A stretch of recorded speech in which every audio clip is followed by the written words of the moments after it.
اب اسے یہاں سے بستر اپنا گول کرنا ہی کرنا ہے، بلکہ ان کے ہاں تو طے تھا 48 میں اور یہ پہلے ہی چلے گئے سن 47 میں، اور آزادی ہندوستان کو اب ایسے ملی ہے کہ نہ کسی انگریز نے کسی ہندوستانی کو مارا، نہ کسی ہندوستانی نے کسی انگریز کو مارا.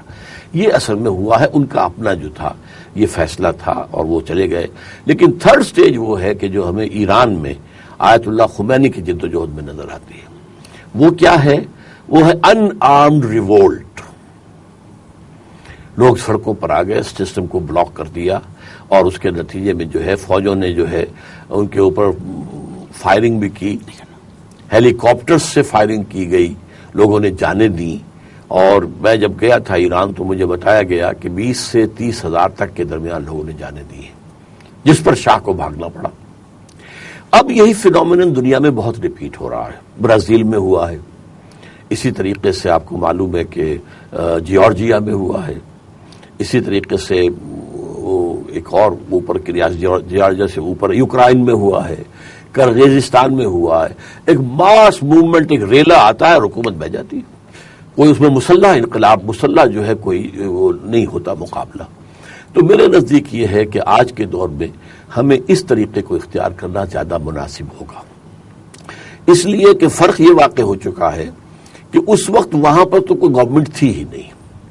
یوں کہہ لیجئے کہ ایک اقتدار تو ضرور مانا جاتا تھا قریش کا، لیکن کوئی حکومت تو نہیں تھی، کوئی اسٹینڈنگ آرمیز نہیں تھی. فرق صرف تعداد کا تھا.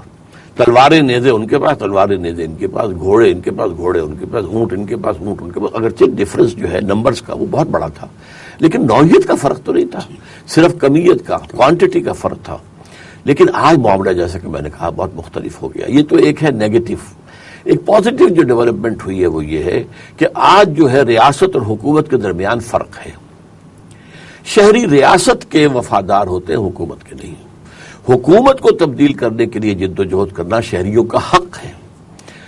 چونکہ جیسے کہ حضرت حسین رضی اللہ تعالیٰ عنہ کے ساتھ ہوا، وہ ظاہر بات ہے اسلامی ریاست کے خلاف تو نہیں تھے، یزید کے خلاف تھے، لیکن وہ باغی سمجھا گیا. اور ظاہر بات ہے کہ حضور کے نام لیوا اور کلمہ پڑھنے والوں نے شہید کیا انہیں، اس لیے کہ سعد ابن ابی وقاص رضی اللہ تعالیٰ عنہ کا بیٹا تھا عمرو بن سعد، جس نے کہ حضرت حسین کو شہید کیا ہے. تو وہاں بات یہ ہو گئی تھی کہ یہ باغی ہے، باغی قتل کو. تو ظاہر بات ہے کہ چور اگر، جیسا کہ حضور نے فرمایا تھا کہ اگر فاطمہ بنت محمد بھی چوری کرے گی تو اس کا بھی ہاتھ کٹے گا. تو اس حوالے سے قانون کی نگاہ میں تو سب برابر تھے. تو ریاست اور گورنمنٹ یہ دو چیزیں علیحدہ نہیں تھیں. آج کے زمانے میں ریاست اور شہ ہے، اور شہری جو ہے وفادار ریاست کے ہوتے ہیں، حکومت کے نہیں ہوتے. حکومت کو بدلنے کے دو راستے ہیں، الیکشن اور ایجیٹیشن. ایجیٹیشن کے ذریعے سے نظام بدلا جا سکتا ہے، الیکشن کے ذریعے سے صرف ہاتھ بدلے جا سکتا ہے. ڈاکٹر صاحب، ابھی آپ نے گفتگو میں فرمایا کہ حضرت حسین رضی اللہ تعالی عنہ جو ہے وہ انہیں شہید کرنے کی ایک وجہ یہ تھی کہ کیونکہ وہ ریاست کے مخالفت میں آ گئے تھے سامنے، تو قانون کا تقاضا تھا. جو حکمران تھے انہوں نے اس قانون پر عمل درآمد کیا. اور اس بات کو یوں لیا جا سکتا ہے کہ جس طرح حضور نے فرمایا تھا کہ اگر فاطمہ بنت محمد بھی چوری کرتی تو میں اس کے ہاتھ کٹوا دیتا. تو آپ، میں چاہوں گا اس کی وضاحت ہو جائے. وضاحت میں آپ نے ایک بات غلط کہہ دی ہے، میری طرف منسوب کر دی ہے. میں یہ نہیں کہا کہ ایسا تھا. اچھا، وہ ریاست کے مقابلے میں آگے نہیں، وہ آئے تھے یزید کی حکومت کے خلاف. اب چونکہ اس وقت ریاست اور حکومت میں فرق تھا ہی نہیں، لہذا یزید اور اس کے جو گورنر تھے، عامل تھے، انہوں نے یہ باور کرا دیا، اس میں وہ کامیاب ہو گئے کہ یہ باغی ہیں. اس لیے کہ یہ جو ہے اس وقت چیلنج کر رہے ہیں نظام کو، تو یہ تو باغی ہیں. عام لوگوں نے اس کو سمجھا، اسی لیے مسلمانوں نے ان کو شہید کیا ہے. جیسا کہ میں نے آپ کو بتایا کہ حضرت سعد جو فاتح ایران تھے اور جن کے بارے میں حضور نے غزوہ احد میں جو کچھ انہوں نے کیا تھا، جس طرح سے حضور کا بچاؤ کیا تھا، تو حضور نے فرمایا تھا کہ اے سعد تیر چلاؤ، میرے ماں باپ تم پر قربان ہوں. اتنی اونچی شخصیت. ان کا بیٹا تھا یہ عمرو بن سعد، جس نے کہ حضرت حسین رضی اللہ تعالیٰ عنہ کو شہید کیا. تو یہ بات وہاں باور کرائی گئی، یہ نہیں کہ میں اسے صحیح کہہ رہا ہوں اصل میں یہ، لیکن یہ کہ اس کی ظاہر بات ہے کہ جو اصول حضور نے دیے تھے کہ چاہے میرے اہل خانہ میں سے کوئی ہو، اگر جرم کرے گا تو اسے بھی سزا ملے گی. جیسا کہ حضرت فاطمہ رضی اللہ تعالیٰ عنہ کا ذکر کیا، کیونکہ فاطمہ تھی مخزوم، بنو مخزوم کی، جس نے چوری کی تھی اور اس کا ہاتھ کٹنے والا تھا. تو کچھ لوگوں نے سفارشیں کروائی حضرت انس کے ذریعے سے، جو حضور کو بہت لاڈتے تھے، ان کی خدمت کرتے تھے، ذاتی خدمتکار تھے. تو انہوں نے جب سفارش کی تو حضور نے فرمایا نہیں، یہ تو اگر فاطمہ بنت محمد بھی اگر چوری کرتی رضی اللہ تعالی عنہما تو بھی وہ ان کے ہاتھ کاٹ دیتا.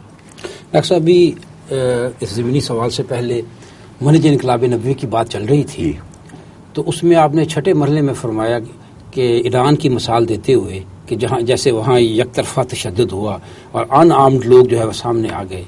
اس وقت ہمارے معاشرے کی جو صورتحال ہے، آپ امید رکھتے ہیں جس طرح کے عدم برداشت اور عدم تحمل کا مظاہرہ ہمارے ہاں دیکھا جاتا ہے معاشرے میں، کیا یہ ممکن ہے کہ یہ مظاہرہ ہماری قوم بھی اسی طرح کر سکے کسی ایسے مرحلے پر؟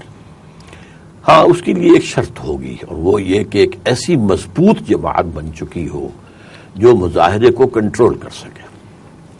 ظاہر بات ہے کہ اس قسم کے جو مظاہرے ہوتے ہیں، جلوس ہوتے ہیں، ڈیمانسٹریشنز ہوتی ہیں، حکومت وقت کے بارے میں بھی کہا جاتا ہے کہ وہ اپنے آدمی بھیج کر اور وہاں پر کوئی ہنگامہ اور فساد اور توڑ پھوڑ شروع کرا دیتے ہیں تاکہ انہیں جواز مل جائے اس کے اوپر جو ہے.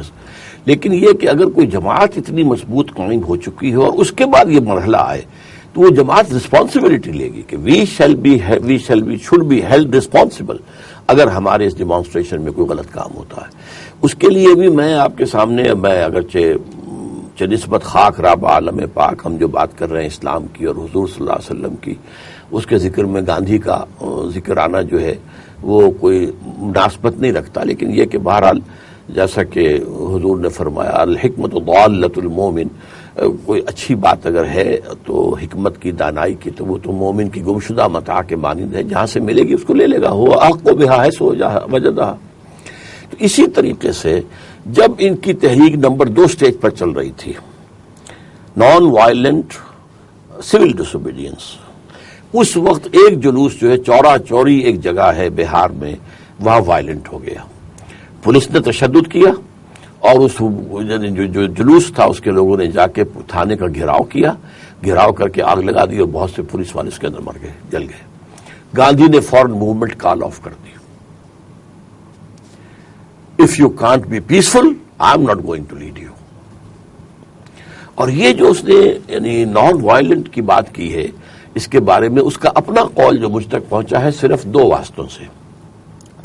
گاندھی نے ایک بات کہی، سرحدی گاندھی خان عبد الغفار خان مرحوم سے، اور انہوں نے میم شین مرحوم کو بتایا، میاں محمد شفیع جو ایک بڑے سینئر ہمارے ہاں کے جرنلسٹ تھے.